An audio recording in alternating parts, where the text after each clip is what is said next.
You've been lied to about car dealerships. Not lied to like a scam, lied to like a magic trick.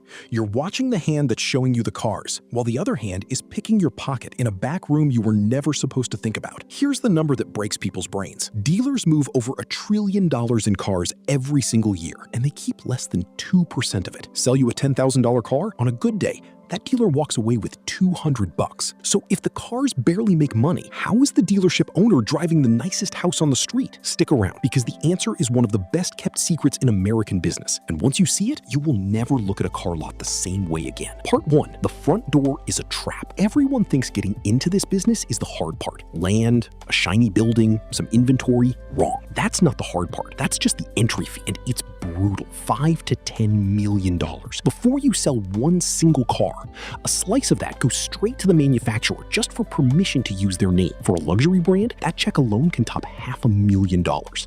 And then the manufacturer looks at your bank account and says, prove you can survive a bad year. Show us $1 million in cash sitting untouched.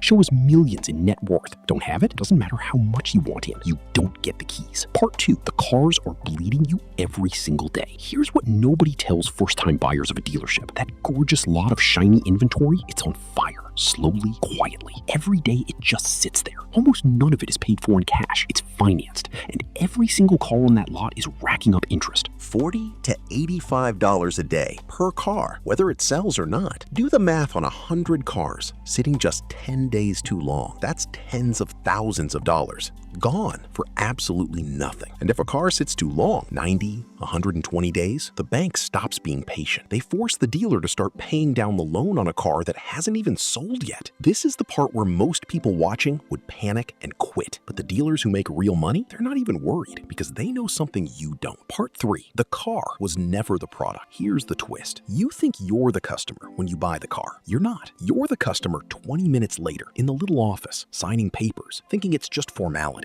That room generates 37% of the dealership's entire profit, more than the car itself. How? The bank offers the dealer a wholesale interest rate, say 5%. The dealer is legally allowed to mark that up before it hits your paperwork, say 7%.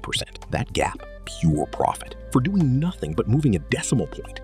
Then there's the warranty, costs the dealer $1,000, sells to you for up to $3,500. That's not a markup. That's basically a second business hiding inside the first one. And here's the part that sounds fake but isn't. Some dealership owners set up their own insurance companies offshore in places like the Turks and Caicos and route your warranty payment straight into it. If your car never breaks down, they keep the entire profit, tax sheltered, quietly compounding in the background, completely invisible to you. You thought you were buying a car? You were actually funding somebody's private investment fund. Part 4, the real money is in a room you never even visit. But even that isn't the most profitable room in the building. It's the service department, the place you drop your car off for an oil change and don't think about twice. That department brings in maybe 10 to 15% of total revenue, and it generates half of the dealership's entire profit. Margins back there run 45 to 50%. Compare that to the 2 or 3% margin on the car you bought. Why does this matter so much? Because car sales panic during a recession. Nobody panics about a broken alternator.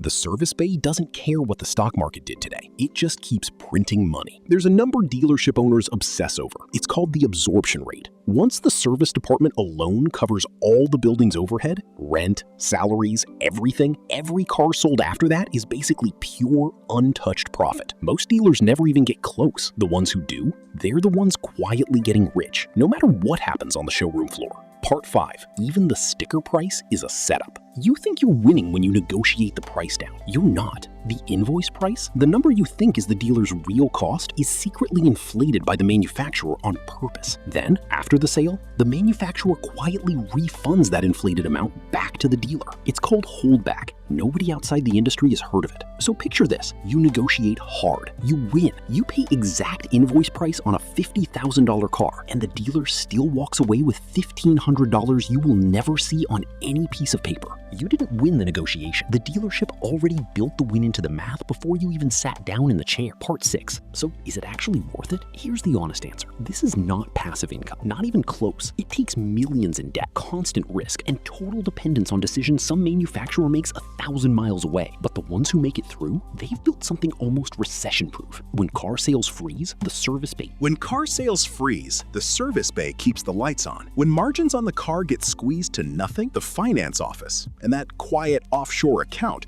keep the real money flowing. The car in the window was never the business, it was the bait. If this opened your eyes, you need to see what happens when these owners stop running one dealership and start running 20. Subscribe, the next one's even crazier.